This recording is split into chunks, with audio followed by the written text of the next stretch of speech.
Tundra tank was a large armored vehicle manufactured by the Fire Nation during the Hundred-Year War. It was produced in great numbers at the end of the conflict and were the first tanks used in any large numbers. The Fire Nation utilized them in more places than just the Tundra, of course, and it saw use in many campaigns and battles during and after the war. Manufactured by the Fire Nation, these tanks were heavily armored.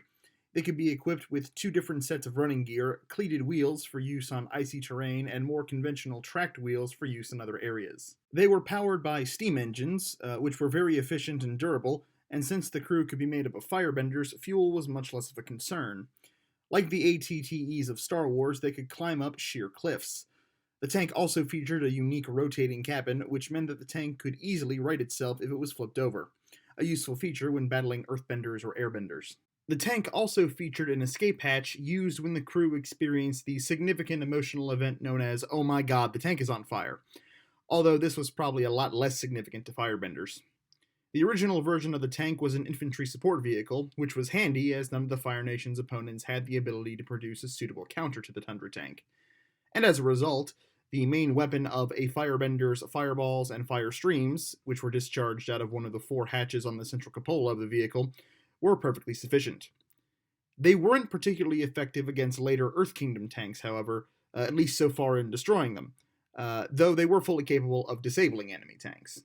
However, the Tundra tank could be modified to carry a large ballista on top of it, which was effective in anti-vehicle or anti-emplacement work. The tank only needed a crew of two, however they usually ran with an additional crew member or two to ensure the vehicle ran at peak efficiency. If the crew consisted of two, both could be dressed in full body armor and helmets with faceplates, which was useful since even though the tank was armored, its armor really wasn't heavy enough to stop anything that wasn't infantry or lower grade bending attacks. If the tank was fully manned, crew wore lighter armor. Engineers, however, always wore safety glasses. The first recorded use of the Tundra tank was in the Battle of the Northern Air Temple, which, while a tactical victory for the Avatar, was a strategic victory for the Fire Nation, as they captured the prototype war balloon. The design likely dates back further than this engagement, and it was likely designed by War Minister Chin and his Earth Kingdom accomplice, unwilling accomplice that is, the Mechanist. Avatar Aang and his team arrived at the temple and convinced the Mechanist to end his association with the Fire Nation officer, which caused the War Minister to send his battalion of tanks to attack the temple. The natural defense of the temple was no match for the tanks, as they were quite capable of scaling the mountain. The tanks easily overwhelmed the temple defense and attacked the temple almost unopposed. However, before they could destroy the temple, Sokka and the Mechanist ignited a large natural gas deposit in the adjacent crevice, destroying the battalion and cutting off further advances on the temple. During the siege of the north, battalions of tanks were deployed after Admiral Zhao's naval bombardment was complete. Several ballista-equipped tanks were used to destroy the defensive walls of the Northern Water Tribe. These tanks were destroyed when Avatar Aang and the Ocean Spirit La merged together. Aang single-handedly destroyed the tanks and a good portion of the Fire Nation armada off the coast. A battalion of tanks escorted the large Fire Nation drill during Fire Princess Azula's attack on the outer walls of the Earth Kingdom capital of Ba Sing Se. They either retreated or were destroyed when Aang destroyed the drill, although at least one was destroyed by the Earth Kingdom Army's Terra team. The rest are unaccounted for. Although having said that, it's been a while since I've actually watched the episode or have read any of the supplemental material, so if anyone happens to know what happened to these tanks, or if I just completely forgot how the episode went, let me know, because I'm sure you will. But I don't recall ever seeing them after basically Ty Lee took out the entirety of the Earth Kingdom army, so they were probably fine. They were doing, they weren't doing that much good. I mean, seriously, you look at it, it's like, battalion of Fire Nation tanks or Ty Lee. And Ty Lee was the more effective weapon. Go figure. Anyway, following Azula's successful coup d'etat of the Earth Kingdom, and once the Dai Li had brought down the wall, Fire Nation tanks would swarm the impenetrable city, securing the Earth Kingdom royal palace and securing their victory over the Earth Kingdom. Several tanks were employed to defend the Fire Nation capital against the Coalition invasion during the Day of Black Sun. The tanks proved to be less than effective against the Earth Kingdom centipede tanks, which could drive right over them and crush them. The tanks couldn't stop the Coalition forces, but they were relieved when a flotilla of Fire Nation airships arrived and repulsed the invasion for them. Tundra tanks of the Ba Sing Se garrison were used when the Order of the White Lotus attacked the city during Sozin's Comet. However, even with the firebending power boost that the Comet gave them, they were no match for the combined power of the White Lotus Masters. An interesting monument to the war was made from these tanks during the battle when King Bumi stacked several of them on top of each other, which remained in place, and the strange stack was used for games by the citizens of Ba Sing Se. After the war, the Tundra tanks were still in Fire Nation service. When the Harmony Restoration movement escalated into an open conflict and threatened to plunge the Fire Nation and the Earth Kingdom into full-scale war again, Fire Lord Zuko deployed a small force of tanks to defend Yu Dao from the Earth Kingdom army. However, the tanks were disabled by Toph Beifong's metal bending before the Battle of Yu Dao began. The tanks did have few, but very exploitable weaknesses. One of which was being made of low-grade metal, but since nothing short of platinum is immune to metal bending, and the technique didn't exist until the tail end of the 100-Year War anyway, we can forgive that one. One of the more crippling ones was the hydraulic counterbalancing system, which a skilled waterbender could exploit to freeze the axles of the wheels, which would then tear the wheels off, immobilizing the tank. They also couldn't stand up against later Earth Kingdom tanks. Furthermore, a well-placed earthbending attack could jam the portals, and an extremely powerful earthbender could also launch the vehicle clean into the air. And with that, we're going to move on into the unscripted part of the video, and before I get on to my opinion on the tank, I want to talk just briefly, not in any kind of planned way, but just a little bit about the power creep of bending in the Avatar universe. And basically, it doesn't matter what vehicle you have, someone can find a way to bend it and destroy it, basically with their mind. Which is kind of hilarious that the Fire Nation even bothers with these, engineering marvels, because, one swift kick to the ground from an earthbender and it goes flying 50 feet in the air.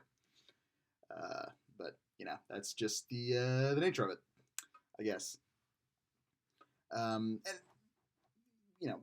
the way military combat is done in the Avatar universe is very interesting, because it's almost like a mix of like World War I with some World War II aspects.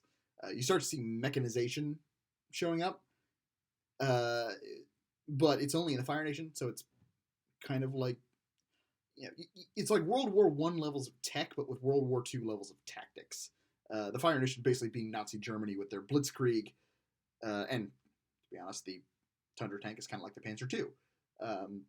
Not being a great tank as far as tank-to-tank battles go, but since it's probably not going to run into any enemy tanks all that often, doesn't really matter, because it's really good at taking out infantry. And that's a good segue to get into the opinion of the tank, and I think it's actually one of the coolest Avatar vehicles. I've always loved the Fire Nation aesthetic. It's just, maybe this is because I just like the villains in so many movies. Like, the Empire is really cool in Star Wars, the Dominion's really cool in Star Trek. I think the Britannians have a much better aesthetic than the Black Knights in Code Geass. For some reason I like the villains. I don't know why. And the Fire Nation is no exception. They have perhaps the coolest aesthetic of the entire Avatar universe, and they were kind of supposed to, because they were the main villains. The Tundra tank, I think, is a great vehicle in that aesthetic. Certainly better than the drill or the tank train thing, because the Tundra tank actually is conceivably a functional tank. It wouldn't work in our universe, but in the Avatar universe, it's perfectly suitable. And it's definitely designed for the era it's in. It's not, uber powerful like the Hydra tank was in Captain America, which is probably why you didn't see that much of it, because it was way too overpowered. And it made Captain America destroying it a much more impressive feat. But in Avatar, you didn't have that. Knocking stuff over. You didn't have that, because the tank was designed to fight infantry. It wasn't designed to fight enemy tanks. It wasn't designed to stand up to really high-level benders, because what are the chances it's going to run into really high-level benders? It's very much a realistic tank, and yet it still works as a really good plot device. It's still scary enough and hard enough to kill that, despite being a perfectly realistic vehicle in the universe that it's designed for, it still seems uber powerful. It has exploitable weaknesses, but it's not like, oh, I can just wave my hand and it's gone. Boom. Delete. Unless you're, a super powerful bender.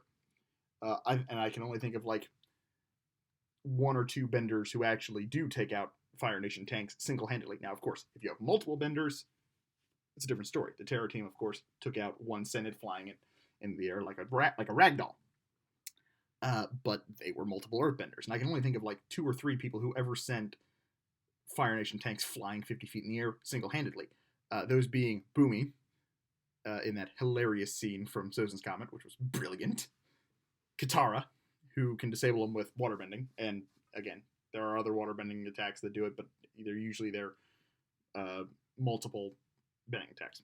And of course, Aang, who destroyed an entire Fire Nation army while on the Avatar stage. And yes, I'm going to count that as single-handedly, even though he had spiritual help. I don't care. So you have this interesting situation of the tank itself is not super overpowered. But the world that the tank exists in makes this not super overpowered tank super overpowered. But it still can be destroyed. It's not so powerful that, it takes a superhero to kill. And in a world where everyone's a superhero, or most people are superheroes, well, about 60-40, 50-50, you can do that, and the tanks still make sense. Something that the Hydra tank, for instance, didn't. Something that the AT-ATE, the AT-AT, not the AT-TE, the AT-TE does make sense. Something that the AT-AT doesn't really do. And when you have these big, uber-powerful tanks, you either have something that's way too powerful to be used in any realistic situation, like the Hydra tank, or you have something that looks really powerful but really isn't, like the AT-AT. And the Fire Nation Tundra tank, because it's designed like a smart tank, and not like a big bad guy thing, drill, it doesn't have that same goofy feeling. Kind of in the same way that the Fire Nation airship doesn't have. Like, most Fire Nation vehicles are really scary when you see them. Again, there are some exceptions. The tank train and the drill are kind of a couple that are, they're scary, but they're goofy scary. They're not like, panic scary.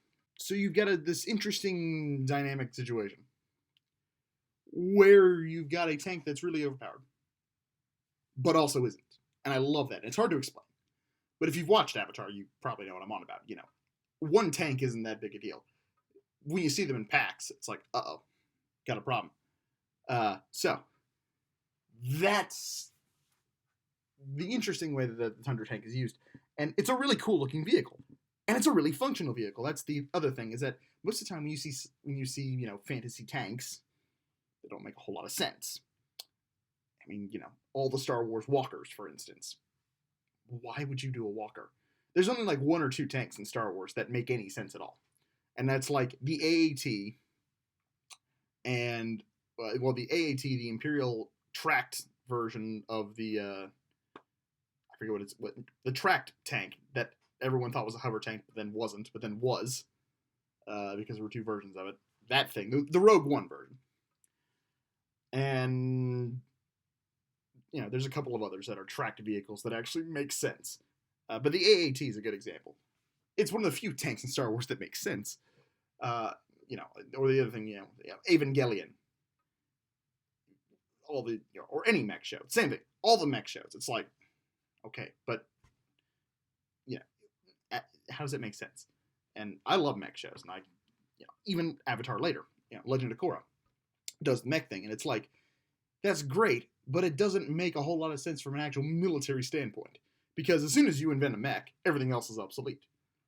Or in Star Wars, you have a situation where none of the tanks make sense, so they're all balanced against each other. But the original Avatar series, you don't really have that. You have a tank that, you actually have two tanks, because you have the Tundra tank. You have two tanks, broadly makes sense as a military weapon, considering the factions they are used with. Which is really nice to see, because it happens so rarely in fantasy that you see a vehicle that actually makes sense. At least if it's a entirely fantasy thing. And a lot of times, when you have a franchise that would design a tank that makes sense, they don't do it. Like, I would love to see what a Colonial tank from Battlestar Galactica looked like, because I bet it looks something like an M1 Abrams. Whereas in Star Wars, it's a huge thing on legs. And Avatar doesn't have that. And I love the fact that basically they built the Panzer II. I mean, it even kind of looks like a Panzer II from that aspect. And I love that the Tundra tank is a tank that makes sense thematically, militarily. From a design standpoint, it makes sense. It makes sense on all the levels that you could view it on. And it looks really cool. and I love that. So there's my, maybe a little bit too generous, but hey, it's my video. I'll do what I want. There's my 2 cents on the Tundra tank. Hope you enjoyed. Don't forget to like, comment, subscribe, all that fun stuff. Check me out on Wattpad, DeviantArt, Pinterest. I think that's it. I'm sure I missed one somewhere. And all that, all those places. Don't do anything stupid. It's still 2020, and it's still a pandemic. So, at least at the time I'm recording this, maybe it's over by the time it comes out. I don't know. It's a changing situation. But good luck. And yeah, I think that's it. All right. I'll see you on the next video. Bye.